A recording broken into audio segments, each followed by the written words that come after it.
All the characters in the story are over 18 years old. The hamlet of Oakhaven was still. Ethan and Alice scanned their surroundings, finding no illuminated windows. It appeared only Mr. Henderson was home, as usual. A striking woman with a cascade of dark curls, bundled in an oversized coat, gestured towards the one-lit house. "Seems like it," Ethan agreed, squinting into the gloom as he gently steered the car to the right. Old Henderson.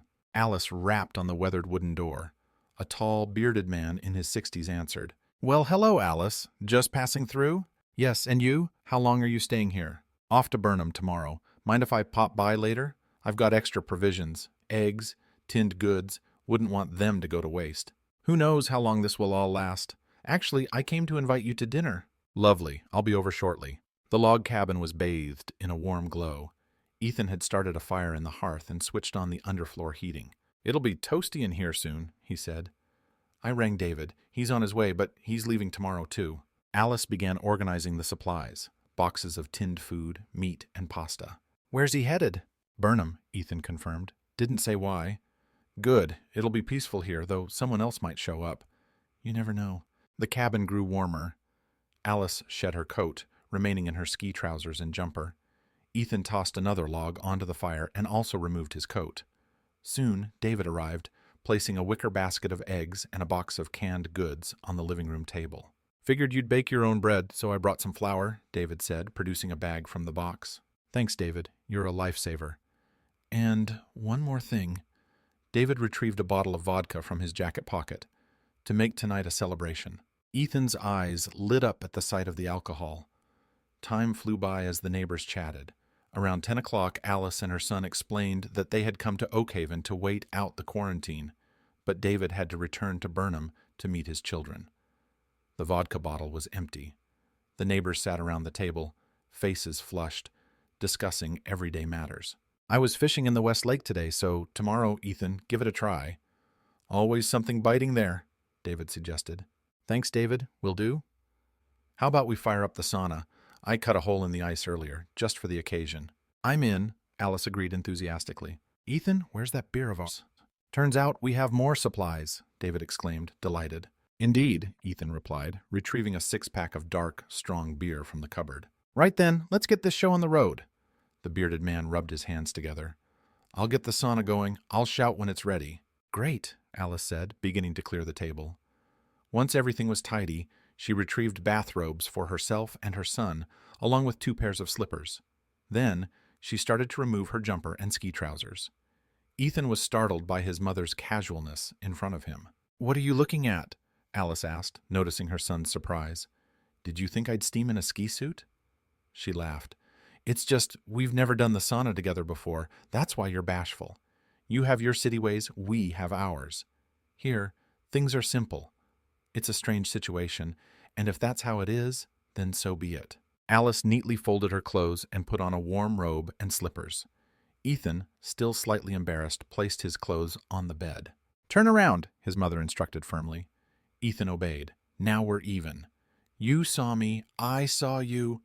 Is it so shocking to see your own son, especially if we're going to the sauna?"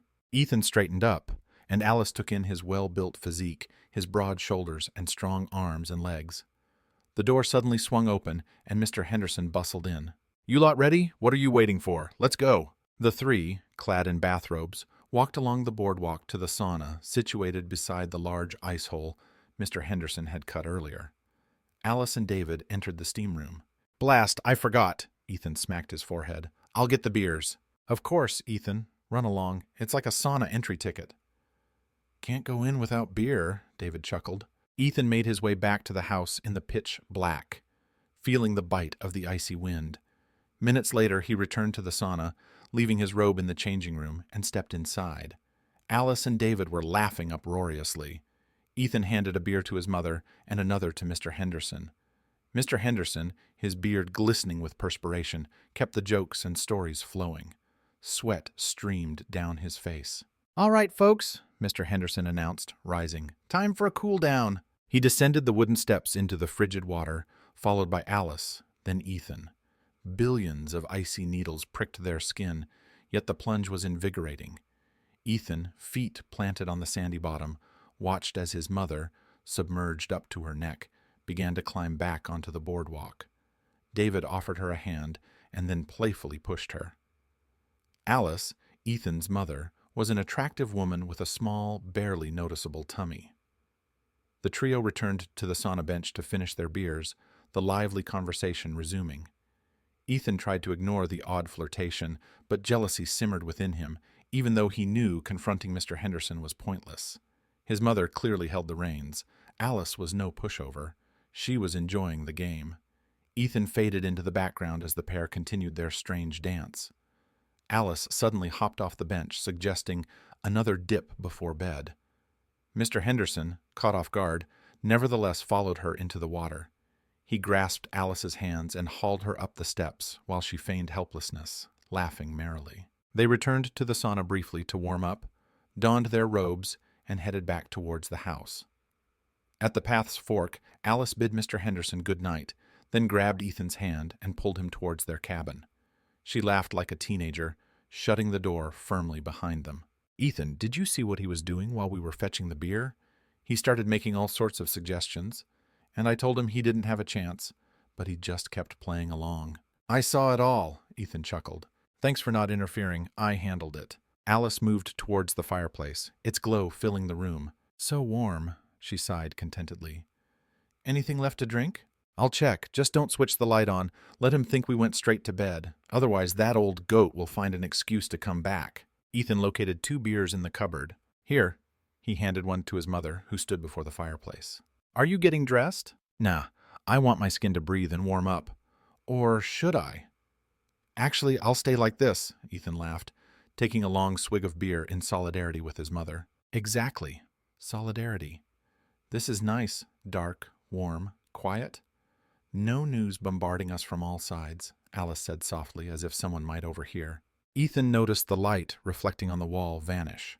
He turned and walked to the window. Mr. Henderson had extinguished his lights, presumably retiring for the night. "He's so not my type. Way too old and hairy, all that gray. Ugh, not appealing at all." Alice joined him at the window. "What is your type, then? Young lads like this?" She grinned, looking at Ethan. The light from the window illuminated her kind face as she gazed at her son. "Honestly, I'm kind of enjoying this nudist holiday," Ethan admitted quietly. "Me too," Alice replied, taking a sip of the dark beer. "Touch me," she giggled. "You can do whatever you want. Don't be shy." "Wow," Ethan blurted. "Is this really happening? You really like it? Reminds me a little of them. Got a cigarette?" "In the car. Be right back." Heart pounding, Ethan slipped on a robe and hurried out to the car, retrieved a pack of cigarettes from the boot, and returned to the warm cabin. Alice was still at the window, sipping her beer. "So, are we continuing or not?" she whispered, smoothing her hair. "And they like your hands," she added, looking into Ethan's eyes. "My sweet boy, caress me. I couldn't be with Mr. Henderson with you here."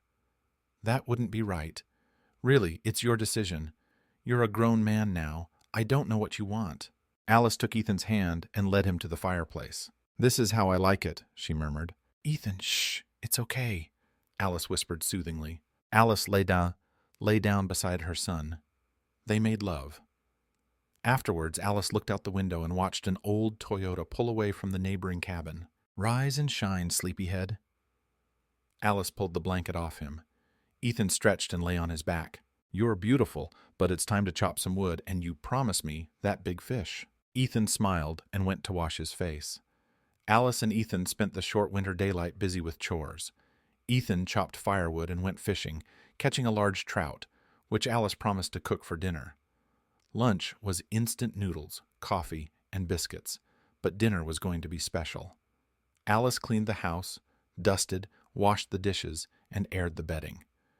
By evening, baked fish, salad, and potatoes were on the table, and mother and son tucked in enthusiastically. The sauna was ready. Alice and Ethan strolled along the path towards the boardwalk, noting the dark windows of the other cabins. Only a small lamp glowed in their own house. The area was cloaked in darkness. An LED light shone in the sauna. Alice and Ethan sat on the hot bench, drinking beer and inhaling the fragrant steam. Sweat poured from them both. "Last night was easier," Alice remarked. "Blame the vodka," Ethan replied, having avoided touching his mother all day. "I think it's time." Alice rose from the bench, drained the last of her beer, and stepped out into the frosty night. Ethan followed.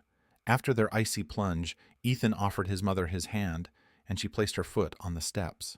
"Give me a push," she said. Ethan immediately helped her onto the boardwalk. They returned to the house and made love again. From then on, neighbors still dropped by, attempting to flirt with Alice, but their efforts were in vain.